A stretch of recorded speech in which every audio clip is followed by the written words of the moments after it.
जुड़ रहे हैं। डॉक्टर रजनीश सिंह, वो जो बीजेपी नेता जिनका मैं अभी जिक्र कर रही थी, जिन्होंने प्रधानमंत्री को चिट्ठी लिखी है, वो भी जुड़ रहे हैं मेरे साथ। रजनीश, सबसे पहले ये चिट्ठी में जितनी आपने मांग की, ये कौन सा एक क्लू मिला, कौन सा एक ख्याल आया कि पीएमओ को चिट्ठी लिखी आपने? क्या हुआ रजनीश? ये हो सकता है कि करोड़ों हिंदुओं की आस्था का केंद्र राम मंदिर, वहां पे जितने ट्रस्टी बैठे हैं, जो सुप्रीम कोर्ट के निर्देश पर ट्रस्ट बना, सरकार ने बनाया, वहां चोरी हो सकती है, इस तरफ इशारा कर रहे हैं आप?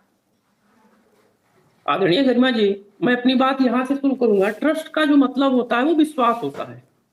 ट्रस्ट विश्वास होता है, अगर वो टूट जाता है तो वहीं से सारी चीजें खत्म हो जाती हैं। यहाँ पे विश्वास टूटा है लोगों का, विश्वास टूटा है लोगों की आस्था का, विश्वास टूटा है धर्म नगरी के प्रति आम जनमानस का। और ट्रस्ट के अंदर से आदरणीय चंपत राय जी ने जो बयान दिया था, 46 सेकंड का एक वीडियो जारी किया था कि कुछ भी उल्लेखनीय नहीं मिला था, वहीं से तक की सुई और गहरा गई थी।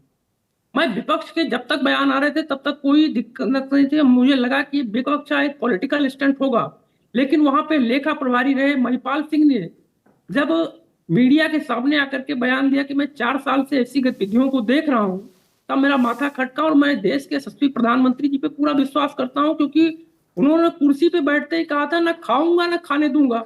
तो मैंने कहा कि इससे अच्छे व्यक्ति वो नहीं हो सकते, क्योंकि श्री राम जन्मभूमि तीर्थ क्षेत्र का जो ट्रस्ट है वो केंद्र सरकार के अधीन है। तो सबसे अच्छे और सुटेबल व्यक्ति मुझे आदरणीय प्रधानमंत्री जी लगे। मैंने सोचा कि इनको पत्र लिख दें, इनके माध्यम से जांच की मांग कर लें, क्योंकि धर्म नगरी पे अगर क्वेश्चन मार्क लग रहा है तो मुझे नहीं लगता कि कोई भी। अच्छा रजनीश, आपने जो चिट्ठी लिखी पीएमओ को, वो बीजेपी के लेटर हेड पर लिखी है, आपकी भूमिका क्या है बीजेपी में डॉक्टर रजनीश? मैं भारतीय जनता पार्टी में 13 साल से काम कर रहा हूँ। पूर्व में डिस्ट्रिक्ट कन्वीनर रहा हूँ, इससे पहले जिले का स्पोक्स पर्सन रहा हूँ। वर्तमान में मेरे पास अभी कोई पद नहीं है, लेकिन मैं एक्टिव मेंबर बीजेपी का हूँ और संगठन जी।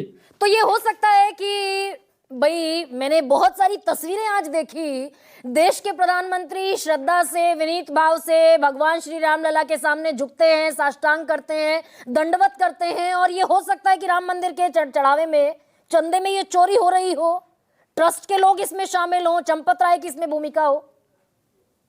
मुझे लगता है कि मेरे अलावा पूरे देश के आम जनमानस में ऐसी शंका, चाहे वो जान लीजिए विपक्ष के बयान से, चाहे जान लीजिए ट्रस्ट के जिम्मेदार पदाधिकारियों के बयान से, बन गई है। उस शंका का निवारण होना अत्यंत आवश्यक है। इसलिए भी प्रधानमंत्री जी को मैंने इन्वॉल्व किया है कि आदरणीय प्रधानमंत्री जी, इसकी एक बार जांच करा लीजिए। जांच कराने में क्या दिक्कत है? अगर कोई दोषी होगा, कार्रवाई होगी, निर्दोष होंगे तो और अच्छी बात है। तो ये एसआईटी जो गठित हुई, एसआईटी तो गठित कर दी है रजनीश, मैं उसका स्वागत करता हूं। मैं और एक चीज आपको बता दूं, उत्तर प्रदेश सरकार आदरणीय योगी आदित्यनाथ जी महाराज के नेतृत्व में कोई भी बचेगा नहीं, ये मैं आपको आपके ऑन कैमरा कह रहा हूं। हाँ, पर ये जो महंत कमल नयन दास हैं, ये कह रहे हैं जांच कौन कराएगा, जांच करने वाले बेईमान हैं। वो पहले साइकिलों से चला करते थे, बड़े बड़े मकान बना लिए, बड़ी बड़ी गाड़ियों में चलते हैं, किस किस का नाम गिनाया जाए? वो तो ट्रस्ट पर उंगली उठा रहे हैं जो उत्तराधिकारी हैं बाकायदा।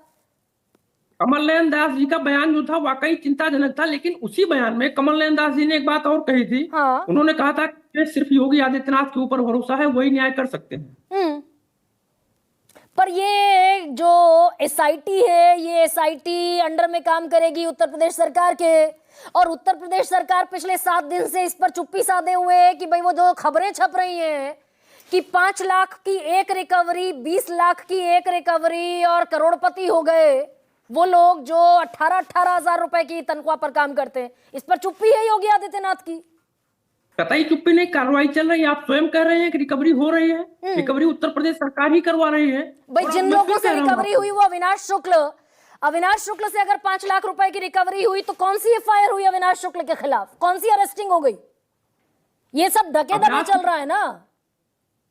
हाँ, इसको प्रॉपर एक जो एक तरीका होता है उस तरीके से करना चाहिए था, जिससे आम जनमानस में और विश्वास होता। लेकिन यकीन मानिए कि उत्तर प्रदेश सरकार रिकवरी की कार्रवाई शुरू कर दी है। जरूरत पड़ेगी तो एफआईआर भी करेगी। और जहां तक आप कह रहे हैं कि उत्तर प्रदेश सरकार मौन है, उत्तर प्रदेश सरकार ट्रस्ट में बोलने का, जहां तक मेरी जानकारी है, ट्रस्ट में वो बोल नहीं सकते। लेकिन कल सूर्य प्रताप शाही जी अयोध्या आए थे, उन्होंने कहा कि ट्रस्ट जिस प्रकार का सहयोग मांगेगा, आज इन्होंने ट्रस्ट से कहा एसआईटी गठित करने के लिए। नहीं, एक सेकंड